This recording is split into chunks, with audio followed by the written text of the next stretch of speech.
చిన్ని అయితే ఇంకా బాలరాజుని చూసినప్పటి నుంచి అయితే ఇంకా నానా నానా అని చెప్పని పదే పదే ఏడుస్తూ ఇంకా తనకున్న బ్లడ్ పెట్టింది కూడా అంత అయితే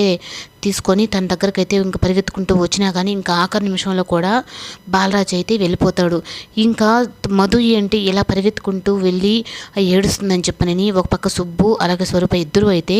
ఇంకా మధు దగ్గరకు అయితే వచ్చి ఏమైందమ్మా అంటే మా నాన్న కనిపించాడు, మా నాన్న మళ్ళీ నాకు మిస్ అయ్యాడు, నేను ఎంత దురదృష్టవంతురాలని అని చెప్పిన ఇంకా బోర్ను ఏడుస్తూ ఉంటే ఇంకా మధు అలా ఏడుస్తూ ఉంటే ఇంకా సుబ్బుకి స్వరూపకు కూడా కళ్ళల్లో నీళ్ళు వస్తాయి. ఎందుకంటే నేను చిన్నప్పుడు కూడా మా నాన్నని ఇలాగే దూరం చేసుకున్నాను, ఇప్పుడు కూడా నేను మళ్ళీ దూరం చేసుకున్నాను మా నాన్నని, మా నాన్న ఎంతలా మారిపోయాడు, ఏదో బాగాలేనట్టుంది మా నాన్నకని చెప్పనని ఇంకా బోర్ని ఏడుస్తూ అలాగే అక్కడే కలుతురు పడిపోతుంది. ఇంకా స్వరూప అయితే ఇంకా మెల్లగా తీసుకొని పోతూ ఇంకా ఇంటికి వెళ్ళాలి కదా అని చెప్పని ఇంక వెళ్తుంది. మహి అయితే ఇంకా నువ్వు ఇన్ని రోజులు ఉన్నావో లేదో అన్న భ్రమలో ఉన్నాను, కానీ ఇప్పుడు నువ్వు ఉన్నావు అని చెప్పని నీ సంతకం ద్వారా నాకు తెలిసింది, ఎప్పుడెప్పుడు నా కళ్ళెదురికి వస్తావు చిన్ని అని చెప్పని ఇంకా ఊహల్లో మాట్లాడుకుంటూ ఉంటాడు.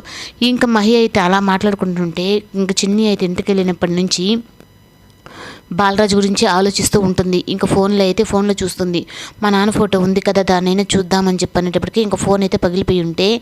ఇంకా మా నాన్న ఫోటో ఎలా చూసుకోవాలని చెప్పని ఇంకా పేపరు పెన్ను తీసుకొని ఇంకా మా నాన్న ఫోటో ఎలా అయినా నేను పెట్టుకోవాలని చెప్పనని ఇంకా తన మనసులో బాలరాజు మొహం అంతా గుర్తు చేసుకొని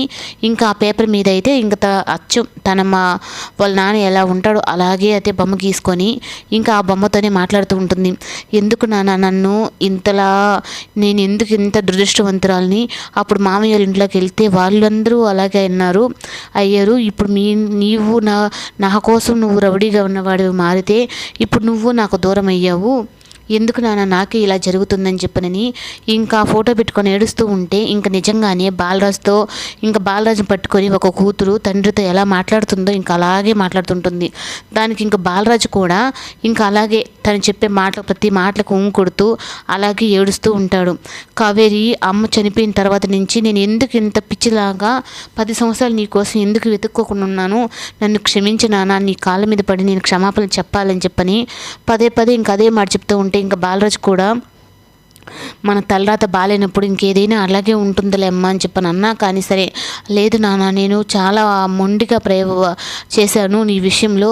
అమ్మ చనిపోయిందని చెప్పి అనిన తర్వాత నిన్ను వదిలేసుకున్నాను నేను, అప్పుడు సుబ్బు నానేదో నా మంచి కోసమే అలా చెప్పుంటాడని అనుకోకుండా నేను నా ప్రయత్నాలు నేను చేయకుండా మిమ్మల్ని అలాగే వదిలేశాను జైల్లోనే, కనీసం ఒక్కసారి కూడా మిమ్మల్ని చూడడానికి నేను రాలేదు, మీకు అలా చూసున్నా నేను ఒకదాన్ని ఉన్నానని చెప్పానని మీకు తెలుసును, అమ్మ ఎలాగో చనిపోయింది, ఉండేది నాకు నువ్వే కదా నాన్న అని చెప్పనని ఇంకా ఆ ఫోటోతో మాట్లాడినట్టుగా ఇంకా బాలరాజును పట్టుకొని మాట్లాడుతూ ఉంటే ఇంకా నిజంగా బాలరాజు కూడా కన్నీళ్ళు పెట్టుకుంటూ ఉంటాడు. ఇంకా ఎంత కష్టం అని వచ్చింది నా కూతురికి అని చెప్పన్నట్టుగా తను మాట్లాడుకుంటాడు. నేను ఒకదాన్ని బ్రతుకున్నాను అని చెప్పనేటప్పటికీ కానీ బాలరాజు ఏమనుకుంటాడు, కావేరి చిన్ని ఎక్కడో బతికే ఉన్నారు, నా కోసం ఎప్పుడైనా నన్ను కలుస్తారు అని చెప్పని బాలరాజు అనుకుంటాడు. కానీ బాలరాజుకి కావేరి చనిపోయిన విషయం అయితే తెలీదు. కానీ కావేరిని కూడా అయితే ఇంకా మాణిక్యం అయితే కాపాడున్నాడని చెప్పనని ఇంకా మా కావేరి అయితే ఇంకా బయట అయితే ఇంకా రాలా. కానీ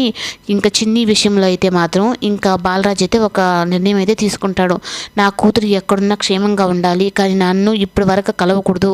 ఎందుకంటే దేవాన్ని నేను అంతం చేసేంతవరకు నా కూతురు పలానా అని చెప్పని తెలిసింది అంటే తన ప్రాణాలకు కూడా ప్రమాదం, ఎక్కడున్న వాళ్ళిద్దరు క్షేమంగా ఉండాలని చెప్పని అంటూ ఉంటే ఈ లోపల స్వరూప అయితే మధు అని పిలుస్తుంది. ఏంటమ్మా అని చెప్పని కన్నీళ్ళు పెట్టుకొని ఇంకా ఫోటో అయితే దాచిపెట్టేసుకుంటుంది. ఆ మాత్రలు వేసుకొని పడుకో, ఎందుకు ఆలోచిస్తున్నావు, ఏది జరగాల్సింది అది జరుగుతుందిలే, మీ నాన్న కనిపిస్తాడులే అని చెప్పని అనేటప్పటికీ సరే ఇంకెంతైనా పెంచిన వాళ్ళు కదా, వీళ్ళ కాడ ఇంకా బయట పడకూడదు, చూడు మేము ఇన్ని రోజులు పెంచినా మళ్ళీ వాళ్ళ నాన్న కోసం అని చెప్పని వీళ్ళు ఏమన్నా అనుకుంటారని చెప్పని అట్టు కూడా ఆలోచించి ఇద్దరి మధ్యనమైతే నరకంలాగా అనుభవిస్తూ ఉంటుంది.